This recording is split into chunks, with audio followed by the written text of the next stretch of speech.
الحمد لله نحمده ونستعينه ونستغفره ونؤمن به ونتوكل عليه ونعوذ بالله من شرور أنفسنا ومن سيئات أعمالنا من يهده الله فلا مضل له ومن يضلل فلا هادي له ونشهد أن لا إله إلا الله ونشهد أن محمدا عبده ورسوله أرسله بالحق بشيرا ونذيرا.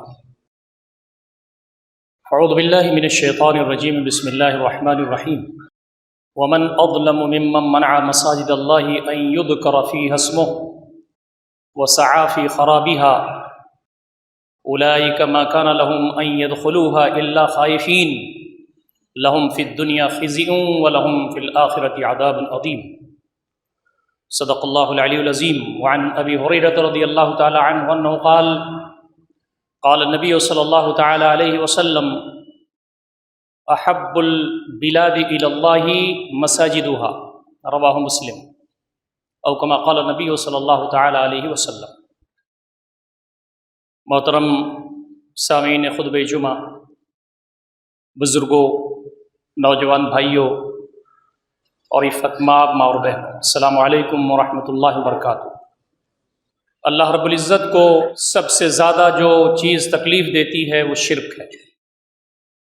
پوری کائنات اس نے بنائی اور شکریہ دیوی اور دیوتاؤں کا ادا کیا جائے بلا شرکت غیر، وداؤٹ اینی کوپریشن. پوری کائنات میں ذرے سے آفتاب تک یہ ساری تخلیق وحدہ لا شریک کی. انسان کو بھی اس نے اس لیے بنایا، اتنا زیادہ اسے بہترین ساخت پر پیدا فرمایا، اس کو عقل عنایت فرمائی، دل و دماغ دیا، سوچنے سمجھنے کی صلاحیت دی، خیر و شر میں امتیاز کا ملکہ عطا فرمایا. وہ اس لیے تاکہ وہ عبد شکور بن کر کے اس دنیا میں رہے. الذی خلق الموت والحیاۃ لیبلوکم ایکم احسن عملا. وہی ہے جس نے موت کو بنایا، زندگی بنائی تاکہ دیکھے کہ تم میں عمل کے اعتبار سے کون بہتر ہے. وما خلقت الجن والانس الا لیعبدون. میں نے جنات اور انسان کو اس لیے اس زمین پر پیدا فرمایا ہے کہ وہ میری عبادت کریں، میری بندگی کریں. ایک سانس جو اندر جاتی ہے وہ اللہ تعالیٰ کے رحم و کرم کے بغیر باہر نہیں آ سکتی. اللہ رب العزت نے پوری کائنات میں نعمتیں ہی نعمتیں بکھیر دی ہیں. اللہ تعالیٰ نے پوری کائنات میں نعمتوں کا ایک جال پھیلا دیا ہے. ان تعدوا نعمت اللہ لا تحصوها. اللہ رب العزت کی نعمتوں کا شمار کرنا چاہو تو شمار نہیں کر سکتے. یہ اللہ تعالیٰ کی کائنات ہے، اس میں سب مجبور محض ہیں، چاہے وہ نبی ہو، چاہے وہ ولی ہو، چاہے وہ کتنا بڑا انسان ہو، سب مجبور محض ہیں. یا ایھا الناس انتم الفقراء الی اللہ واللہ هو الغنی الحمید. اے لوگو، تم سب اللہ کی نظر میں، اللہ کی بارگاہ میں فقیر ہو. وہ بے نیاز ہے، ستودہ صفات ہے، جس کو چاہتا ہے دیتا ہے، جس کو چاہتا ہے نہیں دیتا، جس کو چاہتا ہے زیادہ دیتا ہے، جس کو چاہتا ہے کم دیتا ہے، جس کو چاہتا ہے لڑکے دیتا ہے، جس کو چاہتا ہے لڑکیاں دیتا ہے، جس کو چاہتا ہے ملا جلا کے دیتا ہے، اور جس کو چاہتا ہے بانجھ رکھتا ہے. یہ اس کی کائنات ہے، اس کی حکمت ہے. لیکن بندے مومن سے یہ مطالبہ ہے کہ تم اللہ رب العزت کے بندے بن کر کے رہو اور اللہ رب العزت کی وحدانیت کے قائل رہو. سر جھکے تو صرف وحدہ لا شریک کے سامنے، ذبیحہ آدمی کرے، قربانی کرے تو صرف اللہ رب العزت کے لیے، مانگے تو صرف اللہ رب العزت سے، مدد چاہے تو صرف اللہ رب العزت کی. اور یہ سمجھ لے کہ اللہ رب العزت کی اس کائنات میں کوئی بھی ایسا نہیں ہے جو اس کی بارگاہ میں سفارش کر دے. ما نعبدہم الا لیقربونا الی اللہ زلفی. یہ دیوی دیوتاؤں کی عبادت کرنے والے مشرکین کہا کرتے تھے کہ ہم ان کی عبادت اس لیے کرتے ہیں کہ اللہ رب العزت کے پاس ہماری رسائی کر دیں. مانتے تو ہم اللہ تعالیٰ کو ہیں، لیکن ہم یہ دیوی دیوتاؤں کو اور بتوں کو اس لیے پوجتے ہیں تاکہ یہ ہمیں اللہ رب العزت سے قریب کر دیں. نبی اکرم صلی اللہ علیہ وسلم کی جو انرجی لگی، آپ کا جو علم لگا، آپ کا جو وقت لگا، وہ اسی میں لگا کہ صرف ایک رب العزت کی بندگی کرو. اللہ رب العزت کے ساتھ جو تم ساجھے دار ٹھہراتے ہو، اللہ تعالیٰ کے ساتھ جو تم دیوی دیوتاؤں کو بھی ان کا مقرب بنا لیتے ہو، یہ صحیح نہیں ہے. ایک اللہ رب العزت کی بندگی اور اس کی پرستش، یہ تمہارا کام ہے. اس پر جھگڑے ہوئے، مار پیٹ ہوئی، وہ ہستی جس سے بہتر اس دنیا میں نہ کوئی پیدا ہوا نہ ہے نہ قیامت تک ہوگا، ہمارے دل کی رگوں کی گہرائیوں میں ایمان کا حصہ ہے، آپ صلی اللہ علیہ وسلم کے خلاف قتل کی سازش ہوئی۔ تو جو شرک ہے وہ اللہ رب العزت کو قابل قبول نہیں ہے۔ ان اللہ لا یغفر ان یشرک بہ ویغفر ما دون ذلک لمن یشاء، اللہ رب العزت شرک کو کبھی معاف نہیں کر سکتا، شرک کے علاوہ جتنے بھی گناہ ہیں وہ جس کو چاہے معاف کر دے، لیکن اللہ تعالیٰ نے اپنی سنت یہ بنا لی ہے کہ میں شرک کو نہیں معاف کر سکتا۔ اللہ رب العزت کی زمین پر جب مسجدیں توڑی جاتی ہیں تو اللہ رب العزت کو کتنا جلال آتا ہوگا، لیکن اللہ تعالیٰ حلیم بھی ہے، حلیم ہے، بردبار ہے، صبر کرنے والا ہے، رکنے والا ہے، اس پر یہ ساری صفات ختم ہیں۔ یہ دنیا آزمائش کی دنیا ہے، یہاں مسجدیں بنانے والوں کو بھی دیکھ رہا ہے اور مسجدیں توڑنے والوں کو بھی دیکھ رہا ہے، یہاں پر اللہ رب العزت کی بارگاہ میں عبادت کرنے والوں کو بھی موقع دے رہا ہے اور وہ مسجد کی جگہ پر مسجد کو شہید کر کے مندر بنانے والوں کو بھی وہ موقع دے رہا ہے، اس لیے کہ یہ وہ جگہ نہیں ہے جہاں پر لوگوں کو بدلہ دیا جائے، بدلے کی جگہ ہے تو مرنے کے بعد والی زندگی ہے، مرنے کے بعد وحدہ لا شریک وہ اپنے میزان پر ہوگا اور کہے گا لمن الملک اليوم، کس کی بادشاہت ہے؟ زمین میں بھی ہماری ہی بادشاہت تھی، لیکن ہم نے تمہیں موقع دیا عقل کا، سمجھ کا، دل و دماغ کا، انبیاء جو آئے ان کی تعلیمات کو پڑھنے کا، لیکن تم نے تو دنیا ہی دنیا تمہارے پر سوار نہیں، شیطان تمہارے اوپر ایسا مسلط رہا کہ تم مجھے بھول گئے، استحوذ علیہم الشیطان فانساہم ذکر اللہ، شیطان ان کے اوپر مسلط ہو گیا اور اس نے اللہ رب العزت ہی کو بھلا دیا، اس کی یاد کو بھلا دیا۔ تو اللہ تعالیٰ فرمائے گا لمن الملک اليوم، آج کون بادشاہ ہے، بادشاہت کس کی ہے؟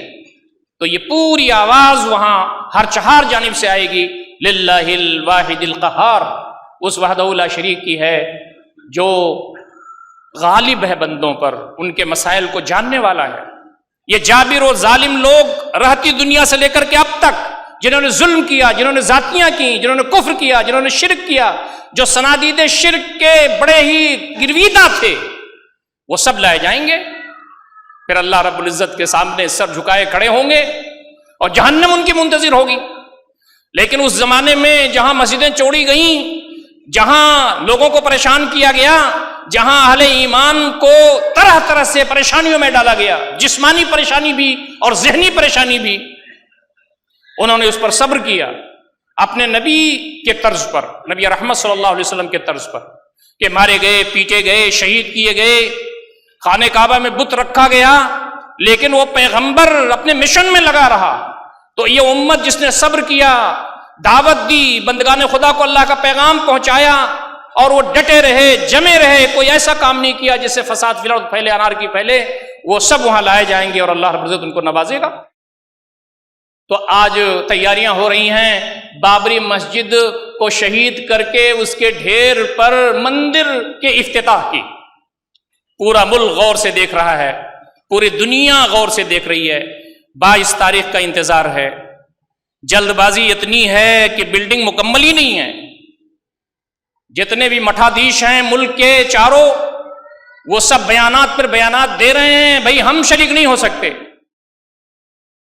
مسجد توڑی گئی تو اس میں بھی ذرا پریشانی ہے ہم کو، لیکن ہم اس میں شریک نہیں ہو سکتے، یہ تو پولیٹیکل ایونٹ ہے، یہ تو 2024 کا الیکشن جیتنے کی تیاری کے لیے کیا گیا ہے، سیاسی پارٹیاں کہہ رہی ہیں کہ بھائی ہم وہاں نہیں جانا چاہتے، یہ بی جے پی اور آر ایس ایس کا ایونٹ ہے۔ بابری مسجد وہاں شہید کی گئی اور اس کے بعد اس کے ڈھیر پر مورتی رکھ دی گئی، خالص اللہ رب العزت کی عبادت کے لیے جو گھر بنایا گیا تھا، اور آج کا گھر نہیں تھا، وہ 1528 عیسوی میں بنا تھا، 700 سال اور 800 سال کے درمیان کا پیریڈ گزر گیا جہاں لوگوں نے اللہ تعالیٰ کی بندگی کی۔ وہ مسجد شاہد ہے کہ وہاں کتنے لوگوں نے اپنا سر ٹیکا، کتنے لوگوں نے اللہ رب العزت کی کبریائی بیان کی، کتنے خطبات جمعہ ہوئے، کتنے علماء ایسے آئے ہوں گے جنہوں نے وہاں سے بندگان خدا کو اللہ رب العزت کی دین کی باتیں بتائی ہوں گی، وہ سب ریکارڈڈ ہے اللہ رب العزت کے ہاں موجود ہے۔ پھر دنگائی آئے، پھر بلوائی آئے، اور انہوں نے جو کچھ کیا آپ کو معلوم ہے، آج وہ